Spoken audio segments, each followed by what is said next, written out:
Hello and welcome to AI Boardroom. Today, we'll be talking about scaling AI solutions. So, Edgar, do you want to walk us through a quick round out of topics we'll be covering?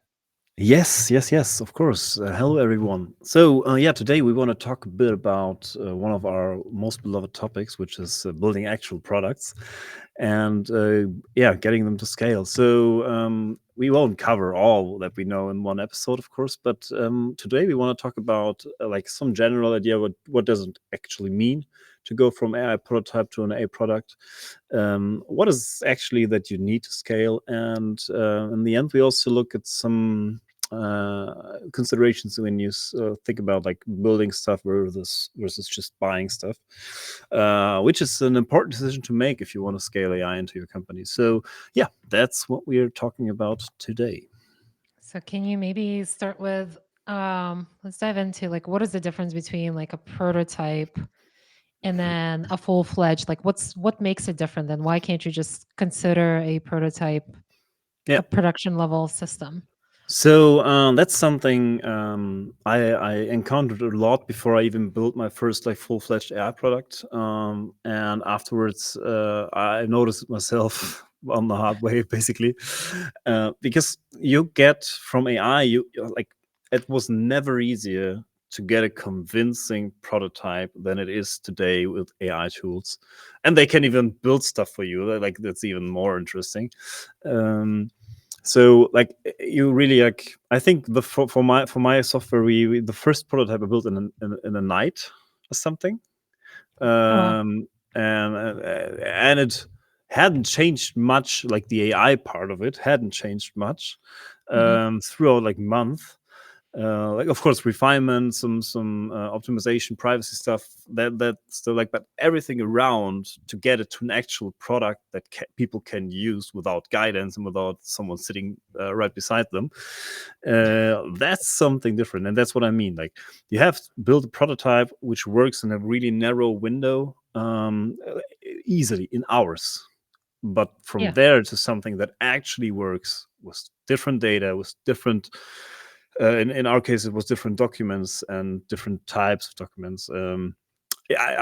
Before I started this, I wouldn't have thought that so many different types of tutorial documents even exist. Like they all do the same. Like all give you step by step guidance on what to do in a specific case, but they look all different. Like we had like the first four companies we work with. They all have completely different layouts and stuff for their documents. So, and that's what I mean. It works in a narrow window. A prototype, like a charm.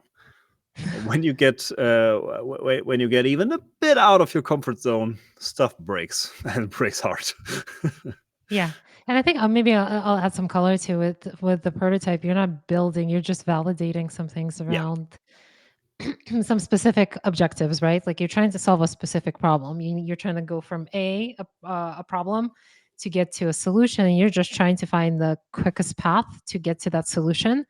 And so you're not considering all the features, the user interface, or like the production level features that you need to like enable it. As you mentioned, I think I like that. It's not going to be usable in that short amount of time frame because it's not going to consider any of the UX best practices like the design and like the flow and integration into the workflows, right? You're just like literally trying to get from a problem that someone faces to some solution that you figured out in the shortest amount of possible to demonstrate that that problem can actually be solved with AI. Mm. And then you're going to consider it's solved. Okay, well, how do I get it to the next level of production readiness? And that's when all of the other stakeholders or basically the functions come in to really focus on the delivery of the security, the experience, all of the best practices for what a product productized solution might Yeah. entail. Yeah, especially security stuff. That's crucial. Also, like oftentimes for prototypes, you take a subset of data, or even like one document, one example of data, um, and even the step of like getting more data in already Mhm. throws up the first questions. Yeah, it's not even about the AI and if it's giving the right solution, which is a topic in and of itself, but actually just how can we get the data into a secure enclave, into the actual solution. So and that's also, if you consider prototyping, you already have to think like what type of data is actually representative to do a proof of concept. Hmm. So but yeah, in the end you have to throw more in and discover more stuff that doesn't work, adjust. So yeah, I think for me, I build products now for like as soon as I started programming it, basically like 14 years ago, like no, even more, like 16 years ago. And it was never that hard to get from prototype to product, I think, than it is in AI, because usually back in the days we had input output, A in, B Hmm. out. AI is not like that. That's a good thing, to be clear, but it also comes with its own challenges. Yeah. And sometimes I think another color to add to it. So I think generative AI has changed the game. So it's actually quicker to get to like close to production level, even output. You're just, as you mentioned, you're now going to be spending time about all of these like, embellishments around the solution, but the model itself for the output is not going to significantly change because you have more or less what you need. It may not come with all of the features based on your custom data, such as indexing or basically linking back to the original source, like the features, like Yeah, grounding and things like that. So these are additional things, but the information or the output is not like the model is going to change. It's yeah, just all the things that you do around it in order to like truly productionalize. But I would say, if you really wanted to get like a full-fledged solution and you're or kind of are willing to work around those bounds, like you can actually get to a solution that works with your custom data in like very amount of short amount of time. yeah, So, but it would not be what we would consider a production level yeah. solution. Yeah, so I also love to call it enterprise grade. I think we can, Yeah. yeah, directly jump into. We already talked about something like what do you actually need to scale. So I think it's for me. I found it healthy to ask myself the question like, would this be enterprise ready? Because enterprise ready means it has to work at scale. It has to work without a lot of intervention. Like that's debatable, but that's at least what Yeah. I was aiming for. And the usability uh, does not have to suck and that's the thing. Like I said, we are not anymore programming or building whatever, low code, no code, real code. You don't do A B anymore. You do A and you always get A to C, B, D, maybe to Z. I don't know. Like, and your only job basically is to get the system like narrowed down, like not narrowed down, but like set up in a way that you from A to F you make A to C, and then the rest of the system is about getting it to work with this variability. Yes. So yeah, how are you dealing with hallucinations? How can you actually like mitigate wrong answers, even like filter them out beforehand, stuff like that? You can do this. What does this mean? Does it add more complexity to my solution? This adds time to the response. Is it usable anymore? Like that's all the stuff you need to take into consideration if you really want to build something to scale. And of course, that's only the application part, and then comes like a really big part, which I underestimated like a ton, is like really the infrastructure. How Mhm. to where to deploy the model first thing. Like no one wants to give the company enterprise data away, right? That like I said, is it enterprise ready? Enterprises don't give their data away without asking, and they have compliance departments, and they have lawyers, and like a lot of stakeholders that are like really interested in like keeping stuff secret. And yeah, that's where you basically have to think about one side is the solution, like getting a proper output which is actually useful in I always aim like 80% of the time minimum. I think that's like kind of a threshold where really it becomes actually useful. Everything below that falls into category like 3 out of 4. Will people Yeah. then still use it? Like that's how you have to think about it, right? It doesn't have to be perfect, but it has to be good enough for people to actually have some sort of reliance on it. Yeah, and I would just add, so how do you come up with even the number? So an example of what we've used in some cases, you could, how do you ground or how do you compare it to something that you would consider useful, right? One way you can use an industry benchmark. So if someone has tried to tackle a similar problem, so what results are they getting? So if they're at 80% and your solution is 60, probably need to do another iteration of kind of enhancements and working to make sure that you can reach a certain standard, that at least there's an industry benchmark. You can also look at, so if you like revamp existing tools, you can use the existing tools like output accuracy as an example. So even if it's a rule based, so for example, and you're evaluating on comprehensiveness Mhm. or accuracy, so you can like, even though you know the data is, or the data is kind of outdated, and it's not going to produce results, that's fine. You do just kind of a comparable result with the two systems, and you say my old system perform at this level, let's say 40%. We can't go below that before we can consider it production level. So anything that's marginally above that percentage is value delivered. So if you are at 60%, you've delivered 20% more value with your AI solution than Mhm. what you have with your legacy software. So Okay, interesting. Yeah. um, that's a there's different ways for what you would consider, how to go about considering good enough before actually pushing it into Yeah. production, and then also quantify potentially value delivered.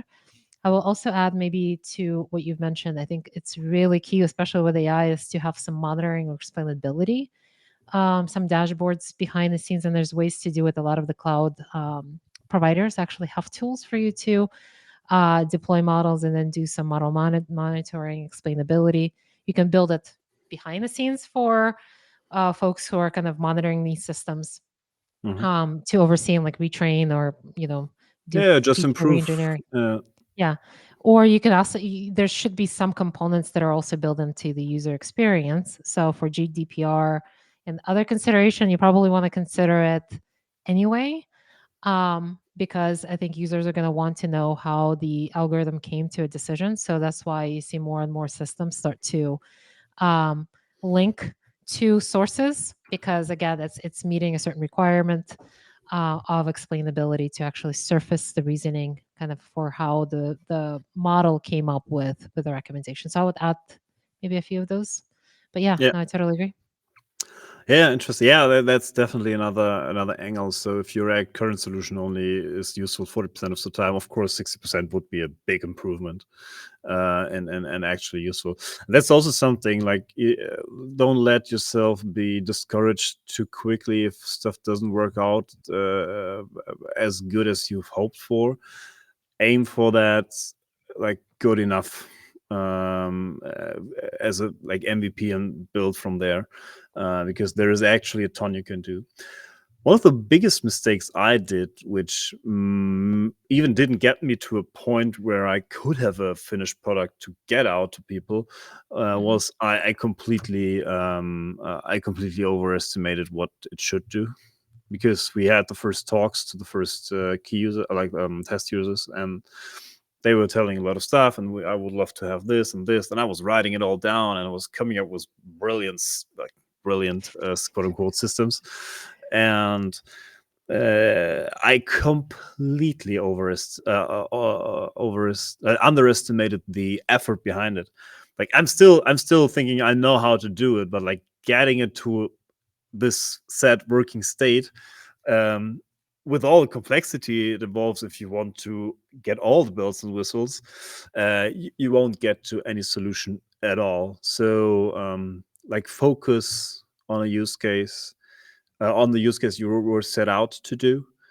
Make this one work first, and then head up gradually and carefully, because as always, and this is the same for current AI systems as it was for older software systems. Complexity adds, and it adds up quickly, and then you get into errors which would have been avoidable if you would just have taken smaller steps. So yeah, stuff gets pretty complex pretty quickly. So have always a look at this, like, do we really need that feature, or can we go about it without adding even more stuff and just like take the minimal feature set you can think of, which would be still actually useful. And I think to even connect this to like, so who's responsible for doing this? So like, I would say someone on the product side. So if you have a product manager, Yeah. so who looks and kind of determines again like the strategy, the evaluates what good enough is, pushes it into production, collects feedback. But ultimately, the product person, whoever you have on your team, a product manager, product owner, they would be able to look at that feedback and prioritize. So I think they'll be not saying like, hey, we'll deliver all of these, but part of kind of initial build, you should have some success metrics for what you consider a full-fledged solution. So you speak to it in terms of capabilities. So as a user, I should be able to X, Y, and Z. So you Mm. meet those criteria. That's what you would consider first part of the project. That's what you kind of mutually agree. If it meets a certain criteria, that's what you launch with. Everything else becomes a fast follow. So what you're talking about like is feedback following kind of that phase of the product. You have to still prioritize and say, Yeah. okay, next iteration, you have to do X, Y, and Z. And that way everything kind of moves along. It doesn't mean that you'll never deliver on those features. It means that you're going to have to prioritize the most critical ones to the user experience, to the problem you're trying to solve. And then you're going to move and create like ultimately a roadmap. But that's kind of, you want that Mm. actually, because and you want that continuous feedback loop. So over Yeah, of course. time you are going to receive things that you may not have anticipated. I call them edge cases, things that you've kind of built out, and then someone like 3 months later says like, oh, it's happened to me before. It's like the worst system. Like, how could you have put it into production without like realizing this? What only happens like once in a Mm. million use cases, right? Like there are going to be things that you cannot anticipate, and it only comes like happens like once in the blue moon as far as output, and you want to resolve that. But like you also look at the impact. So Yeah. there's multiple things that you also have to evaluate to say, yeah, I think this is worth actually us prioritizing next versus others. But again, like that feedback is going to continue to build out your roadmap and things like that. And you're going to continue to enhance. And once you've probably taken care of as many of these features, guess what's going to happen? You're going to have to update the model. You're going to have to do some other enhancements. Services gets outdated, so there's always things to do. So Yeah. there's no AI system that is completely stale because you have feedback loops and everything like that. So there's always stuff to do. And I just want you to emphasize that like you've kind of talked about like, oh, there's so many features, so much complexity. And I think that's okay. As long as you have someone who manages that product to help you prioritize so that you can continuously deliver value back to your users, wherever they're internal, external. And that's why I think a lot of companies in the AI, they started to publish their roadmaps, because Mm. it's like, we've heard you. Like you can go to Yeah. the roadmap and see when that feature is coming in next, so that you know that they're aware and they've prioritized it according to, again, value that So they're it's not anticipating to only deliver. AI, so but like A lot. like software companies in general like started doing this. Yeah. And also, Mike, I don't say don't build features in it, but like don't start with all the features. That's what I was basically saying. Like, Yeah. because that's crucial. Because also stuff pivots a lot. So you came. I came up with like this huge feature set. I can tell like one example. I was loading historical support chats to analyze them and to improve the response. This is like, it's a good idea in principle, but it's first of all, these support chats have to be classified. So they are like one continuous chat if you load them. Mm. You might be able to separate them by date, or but yeah, in the end I ended up, I programmed an AI solution, Gen AI solution, which analyzes the text and like just tries to figure out if if it in some way, shape, or form is a new conversation started here. Of course, that's a mess, and Yeah. it didn't need it at all. Like the base functionality is good enough without this. It's just completely and it costs it costed me like weeks and weeks. And also on the other side, I had other stakeholders in the project waiting for the output, and I was like, yeah, I'm close to finish, I'm close to finish.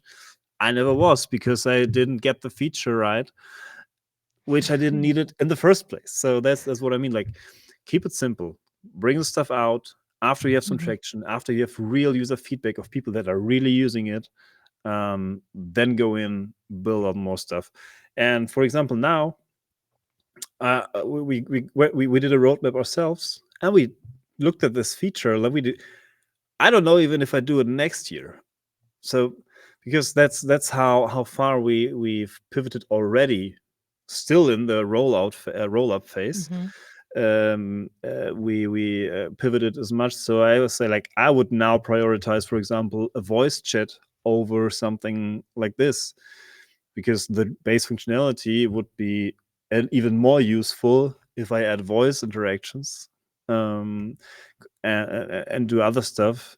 And this whole history, it was a nice idea, but it was like it was a programmer's wet dream kind of idea,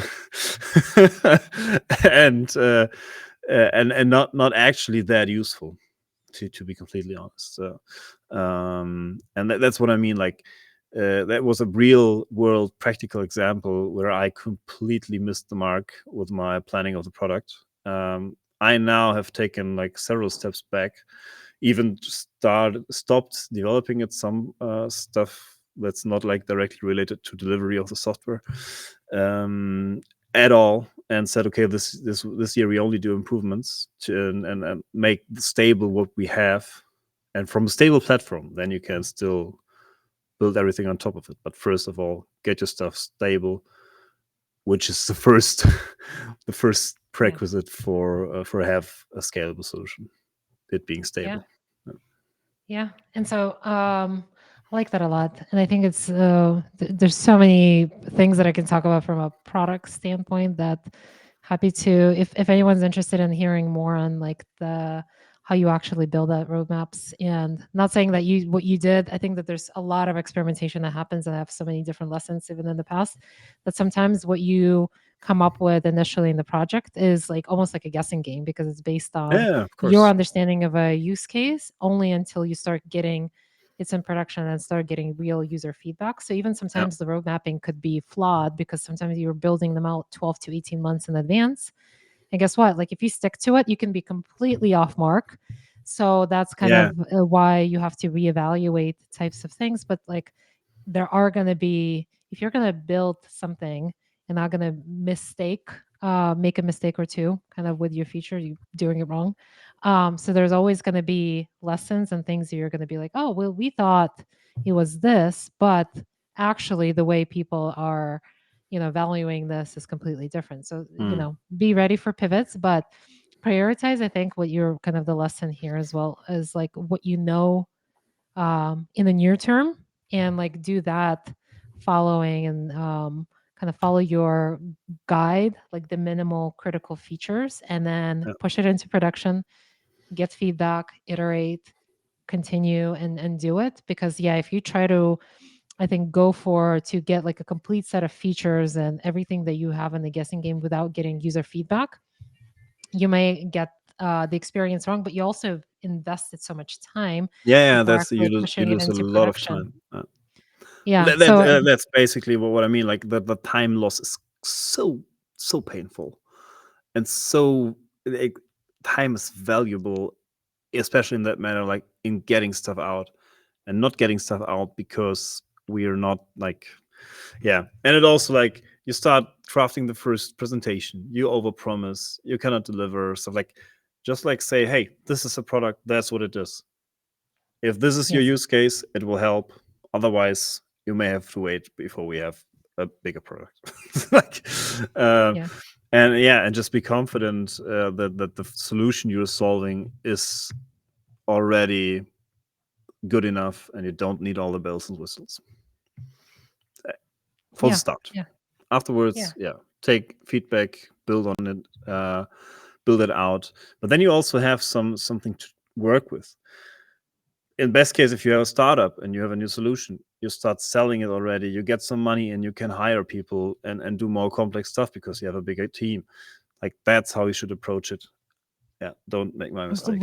Run each project as a mini startup, and I think I like that a lot because you're optimizing for speed and Yeah, value delivered. Because if you're in a startup, and I like that mindset actually a lot, because you're kind of saying like, I have very minimal amount of money and like investment in my project, and like I need to really stretch that dollar, but I need to get the product out there on the market the quickest amount possible. So with that framework, you're like, okay, what does this product need to do minimum, and for it to be considered production level, so that yeah, when I pitch it to a customer, they'll be like, oh, I need that. Like, it needs to mm, be functional, it needs to deliver the value, and it needs to be desirable by your target audience. yeah, So don't cut back too much on the feature, but make sure it's comprehensive, but don't go overboard, because anything that you go overboard is a guessing game that may not make sense for you to invest that additional time and make additional investments. Because yeah, let the users kind of speak and tell you whether they want more of specific features, which yeah. will then again goes into a prioritization exercise. But it could actually speed up the time from going from prototype to scale.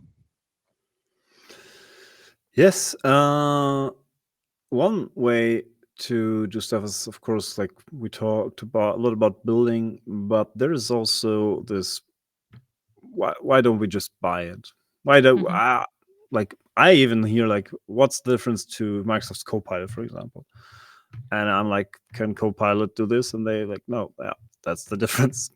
And we cost a third. So, like, yeah. Yeah. um yeah, that's but that's a consideration not only your customers should ask, but you should ask yourself too. Because the thing is, even if you want to deliver a solution, building all of the stack never was a good idea. There's a lot of open source, there's a lot of closed source stuff you can consider, like, taking into it. You wouldn't build a new Zapier if you just could use an adapt Zapier, for example, for Yeah. your automated workflows. And that's what we like basically say, on every AI solution in the prototype phase. Basically, yeah, you try to, with the minimum effort, build out a prototype. And if it's just typing in stuff into ChatGPT, that's perfect. Like take the minimal approach before you tackle the actual solution. So I did a lot of, like, when the whole Gen AI stuff started, I had a project where I needed to do a lot of translation, like really a lot of translation. So what I did, I was taking GPT 3.5 at the time, because it was able to translate in context. I was saying, like, this is the context, this is the source. Please translate it to German or English or whatever. And it did a wonderful job of that. And the way I tested this out before even do any coding, I was just like taking some captions, throwing them into ChatGPT, and seeing what the outcome was. And I was seeing, okay, this works most of the time. Okay, let's build something. And that's how I approached this back in the day. And even today, I would say, like, would I build it myself again? I don't think so. There's a lot of open source translation solutions. I might have taken one of these and just work with it. So yeah. I would say there's also a spectrum of what you consider build versus buy. So I think I even have had a post on this on LinkedIn at some points. If you're curious, you can go back and take a look. But basically, when you buy a solution, it can come in multiple different ways. So when you buy, you can buy an off-the-shelf solution. So basically, a package scope subscription, you just log in and you start using it, upload your documents. ChatGPT is a good example of that. You can also license OpenAI's models. So you're ultimately Mm, buying an existing model, but you're building software layers and customization. So it's not necessarily buy completely, because there's some customization work you do. So it's almost like a mix of the yeah. two. So you are still paying for the licensing because you don't have to build that proprietary model. And then, of course, if you build, what that means is you don't think that any of the existing models, codes, open source tools offer the same benefit that you're looking for, right? So this is kind of what goes back to your comment about like, would I ever build this myself? Sometimes like the state of where you are right now, there may not be a tool that does what you need it to do, right? So, and sometimes it makes sense for you to actually build the model. I'm talking about machine learning, computer vision, whatever it is that you need to customize Yeah. based on your own data. Sometimes it makes sense if it delivers kind of business value, but a lot of the solutions are going to fall onto the spectrum depending on where you need it to work in the business. I would even say like the buy build type of like mix could also come in terms of right now software as code or as APIs has become so democratized like through a lot of these platforms, even like we talked about earlier today, like Python libraries are so widely available.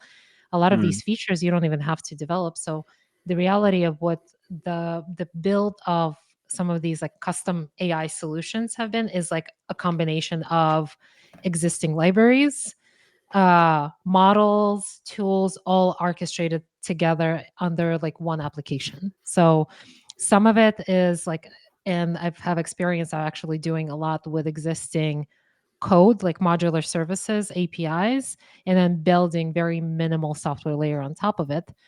And it's possible. So you would consider that actually a buy type of a solution because you're still licensing, but it is built because you are kind of customizing some layer to it. And the intelligence in the IP is really in how you're orchestrating the solution. So it goes back to like what's intellectual property. I'm actually trained in IP law, so it's really the orchestration, how you actually put these solutions together, the Yeah. logic behind it, and the code that you layer on top of it to support an integrated customer experience um, for your target And users. we talked about Rabbit R1 on one of Oh the yeah, news episodes, but they also don't only repackage stuff, right? So they took GPT yeah, 3.5, they took 11 Labs for the audio translation, and they repackaged it and like made up some stories about it. But in the end, they didn't do a lot of stuff besides their own prompting. So don't say that's the best way to do it or how you should go about stuff, but um, think about what you can leverage, because and that's the most important stuff. Like, you have to focus on the business value delivered and what is the quickest way to get there. And like Svetlana says, orchestration is like half of the game most of the time, and everything else, like the what you might need to adapt, integrate your personal stuff, that's effort worth spending, but not building out the whole stuff because before you even get like to one first like scalable run. Yeah. yeah. No, lots to talk about more. I think we can spend even more diving into Yeah, yeah, examples. And we will definitely have some more product episodes following.